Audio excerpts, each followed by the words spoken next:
The season opens with Yuji washing blood off his hands. After the Shibuya disaster, Itadori had spent his days hunting curses relentlessly, until one suddenly dropped dead before he even touched it. The one who took it down was Yuta. Naoya, a grade 1 sorcerer, showed up late to his father's deathbed without a shred of grief. He was certain the Zenin clan headship was already his. The will confirmed it. But with a catch. All assets remained under his two uncles' approval. One clause infuriated him most. If Gojo ever became incapacitated, Megumi would inherit everything. Naoya immediately set out to eliminate both Megumi and Yuji. Itadori refused to return to school, drowning in guilt over the lives lost in Shibuya. Choso stayed by his side regardless, calling him brother.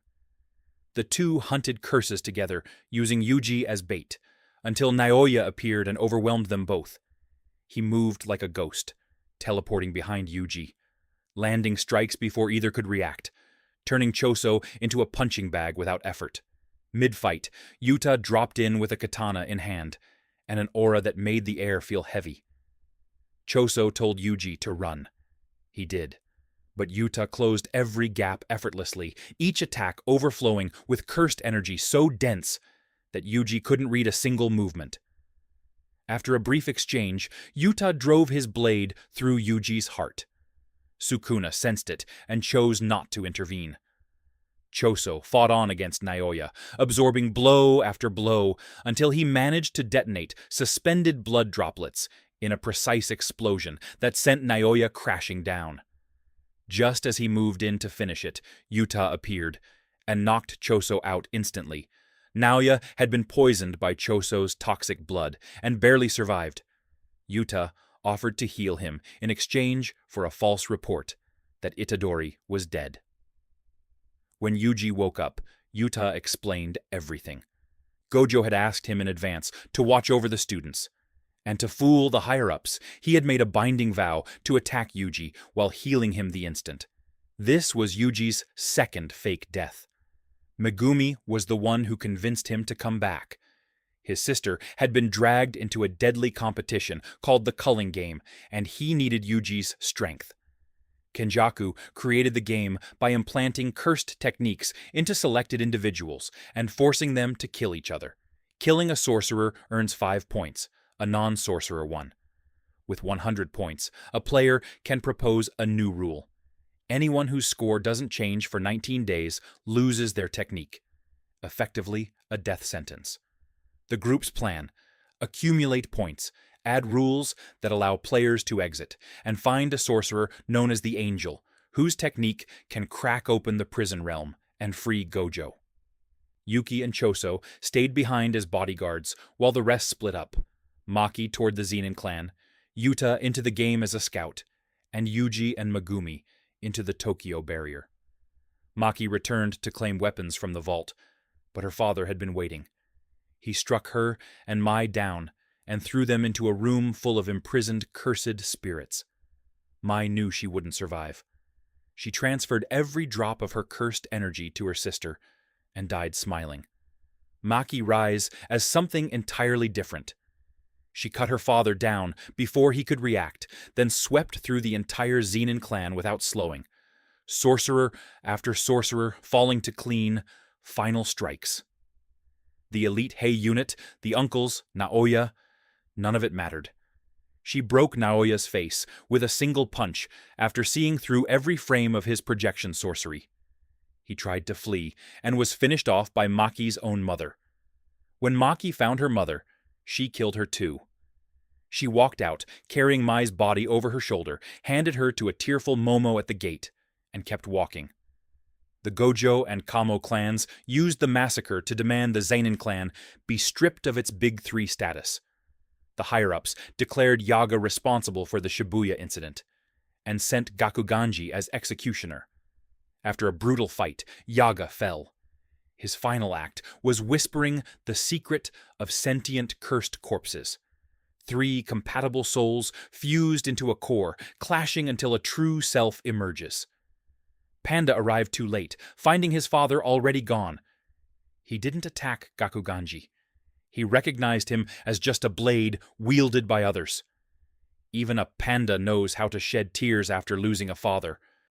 Yuji and Megumi tracked down Kinji Hikari, a suspended third year running a secret underground fight club for sorcerers. Yuji entered the arena, where his opponent turned out to be Panda, already in on the plan. They staged a convincing fake match for the crowd while quietly coordinating. Hikari invited Yuji up afterward, but caught him in a lie immediately. No sorcerer alive doesn't know who Gojo is. Meanwhile, Megumi deciphered the technique of Hikari's companion Kirara, based on the Southern Cross constellation, and restrained her after Panda disrupted the pattern.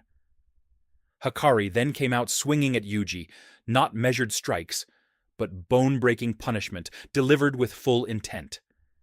Yuji absorbed every hit and stayed on his feet, repeating that he was just a cog built to destroy cursed energy. That stubborn refusal to break finally changed something in Hikari. He agreed to help, strictly as a business deal. Megumi offered the backing of the Zenin clan in exchange for Hikari's cooperation, unaware, of course, that the clan barely existed anymore. Kogane announced Rule 9. All player names, points, and locations now publicly visible, added by the ancient reincarnated sorcerer Kashimo Hajime, who was hunting for Sukuna and frustrated by the weakness of modern opponents. Inside the Tokyo barrier, Yuji clashed with Haba, a sorcerer using a head propeller to control air pressure and space. Yuji kept slipping past the blades from different angles until he lured Haba into a reckless charge and shattered the propeller with a single devastating punch. Megumi, meanwhile, was led into an ambush by Reggie, a seasoned ancient sorcerer who manipulates objects through receipts. Yuji was brought to a theater where Higuruma Hiromi, a lawyer with 102 points accumulated in just 12 days, was waiting in a bathtub. Higuruma activated his domain, Deadly Sentencing, a supernatural courtroom where all physical violence is banned. Yuji was charged with underage gambling, tried to bluff his way through, and was exposed by a photograph placing him at the cash exchange counter. Guilty. He lost access to his cursed energy. Back in the theater, Higuruma hammered him with an enlarged gavel from both hands, driving him across the room with crushing force. Yuji demanded a retrial for the Shibuya massacre and confessed without hesitation. The domain sentenced him to death, but Higuruma had seen the evidence. Sukuna had been in control, not Yuji. He hesitated just long enough for Yuji to hurl his jacket as a decoy and land a massive punch that sent Higuruma flying. From the ground, the lawyer cited Article 39 and declared Yuji not guilty. He then added Rule 10. Players may freely transfer points to one another, and walked away, planning to turn himself in once the game ends. Megumi was cornered 4-on-1 against Reggie's crew. Once Kogane confirmed Yuji's new rule, he stopped holding back and took out one of Reggie's allies immediately. He then activated his incomplete domain, Chimera Shadow Garden, using the gym as its physical foundation. Reggie's hollow wicker basket was useless against a domain with no sure hit effect. Shadow clones and frogs rained blows from every direction. Reggie dropped 3 massive trucks into the domain to crush Megumi under enormous weight. Megumi crouched low and flooded his body with cursed energy to survive. Then he summoned Max Elephant from the ceiling, drenching every receipt Reggie owned and wiping out his entire arsenal. The fight collapsed into raw hand-to-hand. Even with broken bones, Reggie was dangerous. The finishing blow came from Divine Dog, written off as neutralized. It appeared without warning and delivered the killing strike. Takaba Fumihiko, a 35-year-old comedian with no idea he has a cursed technique, appeared and took over against Hazanoki. His ability turns anything he finds funny into reality. He survived multiple explosions without a scratch, with power estimated to rival Gojo's. Shortly after, Hana Kurusu, the angel, descended toward Megumi's collapsed body. In the most dangerous barrier of all, Yuta entered alone billions of cursed cockroaches, erupting in a wave that began devouring civilians.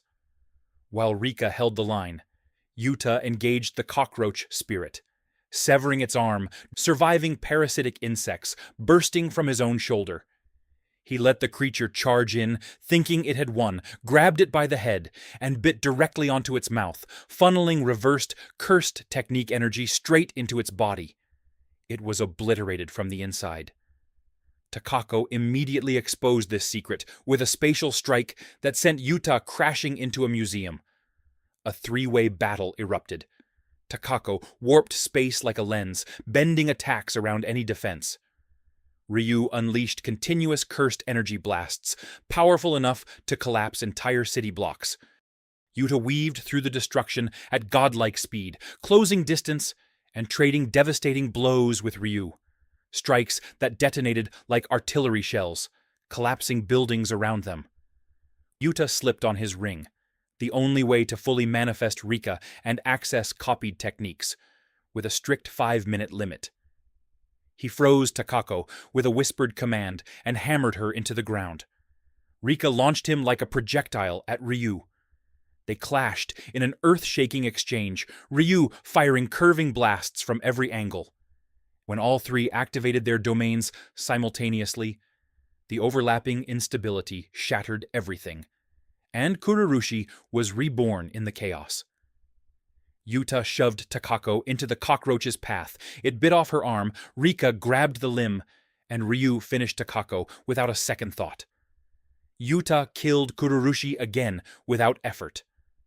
As Ryu wound up for his finisher, Yuta grabbed the fabric of space, copying Takako's technique through Rika consuming her severed arm, and redirected the blast into the sky. He then drove Thin Icebreaker directly into Ryu's gut. As Rika faded, she landed one final monstrous punch. Yuta followed with a kick to the throat.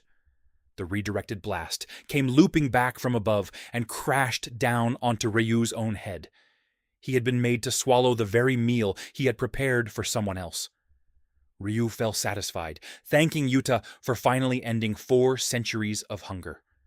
Yuta walked away with 190 points and a victory that would make the entire world take notice.